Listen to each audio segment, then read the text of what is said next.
सुंदरवन जंगल में कड़कनाथ नाम का एक कौवा रहता था। किसी बीमारी की वजह से जिंदगी के आखिरी वक्त से गुजर रहा था। कड़कनाथ अपने खानदान का अकेला कौवा है, जिसके घर में 2 नौकर हैं, टुनटुनी और बंटी कबूतर। कड़कनाथ सेठ को अब इस बात का एहसास हो गया है कि उसने जंगल के पक्षियों से बेईमानी कर जो पैसे कमाए हैं वो उसके काम नहीं आए। मरने के बाद उसकी सारी दौलत रिश्तेदारों के हाथ लग जाएगी। इससे भी उसको कोई फायदा नहीं था। कड़कनाथ सेठ की आखिरी ख्वाहिश ये है कि ये दौलत उसकी रूह की आजादी की वजह बने। इसके लिए कड़कनाथ सेठ टुनटुनी और बंटी कबूतर को बुलाता है और उनसे कहता है, बंटी कबूतर, टुनटुनी, तुम दोनों मेरे वफादार नौकर हो। मैंने तुम्हें पूरी जिंदगी चंद रुपयों की तनख्वाह के अलावा कुछ नहीं दिया।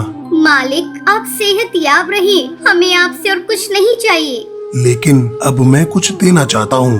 क्या मालिक? मैं अपनी दौलत तुम दोनों में से किसी एक के नाम करना चाहता हूँ, लेकिन उसकी एक शर्त है। शर्त? मैं कुछ समझी नहीं मालिक। आज दिन भर तुम दोनों अपनी अपनी समझ के मुताबिक भलाई और नेकी का काम करो और शाम को आकर बताओ। मुझे जिसकी नेकी बेहतर लगेगी मैं अपनी जायदाद उसके नाम करूँगा। टुनटुनी और बंटी कबूतर कड़कनाथ सेठ की बात सुनकर हैरान होते हैं और दोनों सोचते हैं कि ऐसा क्या काम करें जो कड़कनाथ सेठ को पसंद आ जाए। अगली रोज सुबह होते ही टुनटुनी और बंटी कबूतर नेकी और भलाई का काम करने के लिए घर से निकलते हैं। टुनटुनी अभी तक ये नहीं सोच पाई कि उसे भलाई के नाम पर क्या करना है, लेकिन बंटी कबूतर के दिल में दौलत हासिल करने के लालच ने उसे नेकी के कई काम सुझा दिए हैं। बंटी कबूतर सबसे पहले मंदिर में चंदा देता है, मंदिर के बाहर बैठे गरीब पक्षियों की भी रुपए पैसे से मदद करता है, अस्पताल में जाकर जख्मी पक्षियों को दवाइयाँ खरीद कर बांटता है, जंगल के पुराने स्कूल की मरम्मत करवाता है। टुनटुनी ऐसे ही किसी नेक काम के लिए घर से निकलती है। उसे रास्ते में गाय मिलती है जो कचरे के साथ पॉलिथीन खा रही थी। अचानक वो गाय गिरकर तड़पने लगती है। टुनटुनी उसे फौरन जानवरों के अस्पताल ले जाकर इलाज करवाती है। उसके पेट से बहुत सारा पॉलिथीन निकलता है। इसके बाद गाय ठीक हो जाती है। हे भगवान, अब तो शाम हो गई। मैं कड़कनाथ सेठ से जाकर क्या कहूँगी? मुझे इस बात का मलाल नहीं है कि मैंने नेकी का कोई काम नहीं किया, बल्कि खुशी है कि मेरी कोशिश से गाय की जिंदगी बच गई। टुनटुनी गाय को अस्पताल में छोड़कर कड़कनाथ सेठ के पास जाती है। बंटी कबूतर भी कड़कनाथ सेठ के पास आता है और अपने पूरे दिन का काम कड़कनाथ कौवे को बताता है। बंटी कबूतर अपनी नेकी के सभी कामों को एक एक करके गिनवाता है और टुनटुनी सिर्फ इतना ही बताती है कि उसने सारा दिन गाय के इलाज पर खर्च कर दिया। टुनटुनी के पास बताने के लिए कुछ नहीं है, इसलिए वो चुप हो जाती है। बंटी कबूतर और टुनटुनी, मैंने तुम दोनों की बातें गौर से सुनी। बंटी कबूतर, तुमने दिन के 8 घंटों में 800 भलाई के काम किए हैं। शुक्रिया मालिक। टुनटुनी, तुम दिन भर में गाय के इलाज के अलावा और कुछ नहीं किया। तुम्हारे हिस्से में एक ही काम है। मालिक, मैं गाय की हालत देखकर सब कुछ भूल गई थी। मुझे आपकी जायदाद की बिल्कुल याद नहीं रही। टुनटुनी, तुमने मेरी जायदाद हासिल करने की फिक्र छोड़कर गाय की जान बचाई है। यह सबसे बड़ी नेकी और भलाई का काम है, इसलिए मैं अपनी सारी जायदाद तुम्हारे नाम कर रहा हूँ और मुझे यकीन है कि तुम मेरी जायदाद का सही इस्तेमाल करोगी और इससे मुझे सुकून मिलेगा। मालिक, आपने मेरे लिए कुछ नहीं सोचा? बंटी कबूतर, फिक्र मत करो, मैं तुम्हें भी कुछ दे कर जाऊँगा। मालिक, मुझे आपकी जायदाद की ख्वाहिश नहीं है। आप बंटी कबूतर को ही सब कुछ दे दीजिए। नहीं टुनटुनी, आज से तुम ही मेरी जायदाद की मालकिन हो। बस एक ही गुजारिश है तुमसे, मेरी जिंदगी के आखिरी दिनों में तुम मेरे साथ रहकर मेरी देखभाल करना। टुनटुनी कड़कनाथ को शुक्रिया अदा करके उस गाय के पास जाती है जिसका उसने इलाज करवाया है। टुनटुनी गाय के पास जाकर उसे चारा खिलाती है। गाय अब पूरी तरह से ठीक हो गई थी। ये सड़कों पर फिरने वाली आवारा गाय हैं, इसलिए वो उस गाय को कड़कनाथ के घर लेकर आती है और गाय के साथ खुद भी वहीं रहने लगती है। टुनटुनी अब एक बेटी की तरह कड़कनाथ की खिदमत करने लगती है। वक्त पर दवाई और खाना पीना देती है, गाय का ताज़ा दूध पिलाती है। टुनटुनी, तुम मेरी कितनी खिदमत करती हो, कभी आराम भी कर लिया करो। टुनटुनी, आज से तुम मुझे अब्बू जान कहोगी। ठीक है अब्बू जान, जब तक आप पूरी तरह से दुरुस्त नहीं हो जाते मैं आराम नहीं करूंगी। टुनटुनी की खिदमत के सामने यमराज को भी झुकना पड़ा और कुछ ही रोज में कड़कनाथ बीमारी को शिकस्त देकर सेहत याब हो जाता है। टुनटुनी बेटी, अब तो डॉक्टर ने भी कह दिया है कि मेरी पूरी तरह सेहत दुरुस्त है। यह तुम्हारी वजह से मुमकिन हुआ है। नहीं अब्बू जान, आपके दुरुस्त होने में दवाइयों के साथ गाय के दूध का भी करिश्मा है।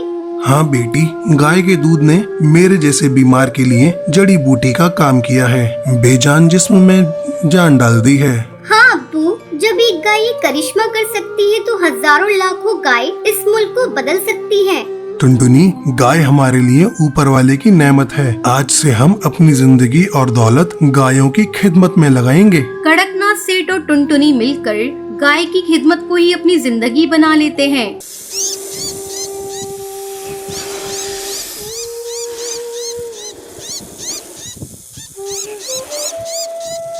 सुंदरवन जंगल में टूनी चिड़िया अपने पति टुन्नू चिड़ा के साथ रहती थी। टुन्नू चिड़ा शहर के जंगल में काम करता था। वो जंगल की देखभाल करने का काम करता था। एक दिन जब वो अपने काम पर जाता है तो उसका मालिक उससे कहता है, देख टुन्नू, अब तू बूढ़ा हो चला है, तुझसे अब अच्छे से जंगल की देखभाल नहीं हो रही है, इसलिए मैंने कालू कौवे को तुम्हारी जगह नौकरी दे दी है। टुन्नू चिड़ा निराश मन से अपने घर लौट आता है।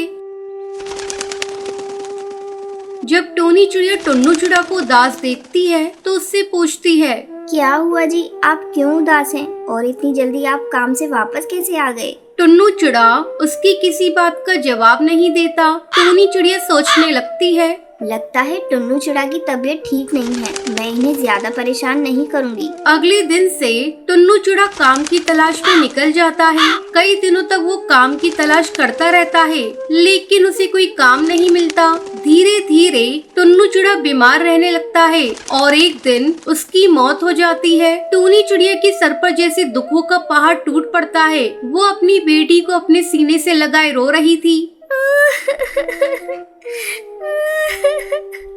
मेरी बच्ची, अब मैं क्या करूं? तेरे पिता की तो मौत हो गई। लगता है मैं भी ज्यादा दिनों तक नहीं जी पाऊंगी। तुझे ही अब अपना ख्याल रखना होगा। टूनी चिड़िया अपने पति की गम में खोई रहती थी।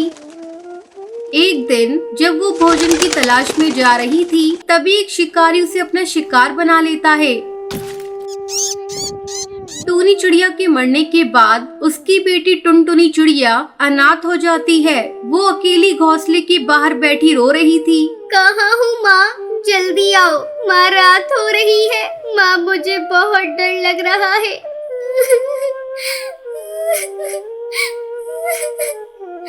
टुनटुनी चिड़िया की रोने की आवाज सुनकर पड़ोस पे रहने वाली सुंदरी कौवी उसके पास आती है। क्या हुआ टुनटुनी बेटा, तू रो क्यों रही है? और इतनी रात में अकेली तू घोंसले के बाहर क्या कर रही है? तेरी माँ कहाँ है? सुंदरी मौसी, मेरी माँ खाने की तलाश में जंगल गई थी, अभी तक वापस नहीं आई। मुझे बहुत डर लग रहा है, कहीं उन्हें कुछ हो तो नहीं गया।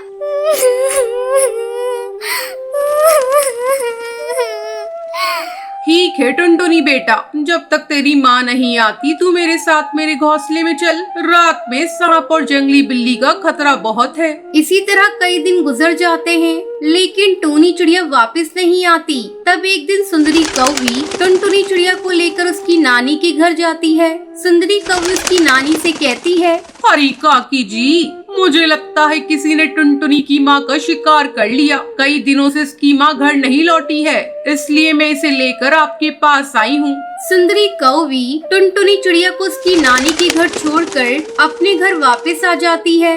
2-4 दिनों के बाद ईद आने वाली थी। जंगल के पक्षी ईद की तैयारी कर रहे थे। जब टुनटुनी चिड़िया ये सब देखती है तो अपनी नानी से कहती है, नानी नानी, मैं भी ईद की तैयारी करूंगी, नए नए कपड़े लाऊंगी। जंगल के सारे पक्षी ईद के लिए कपड़े लेने जा रहे हैं, मैं भी ईद मनाऊंगी।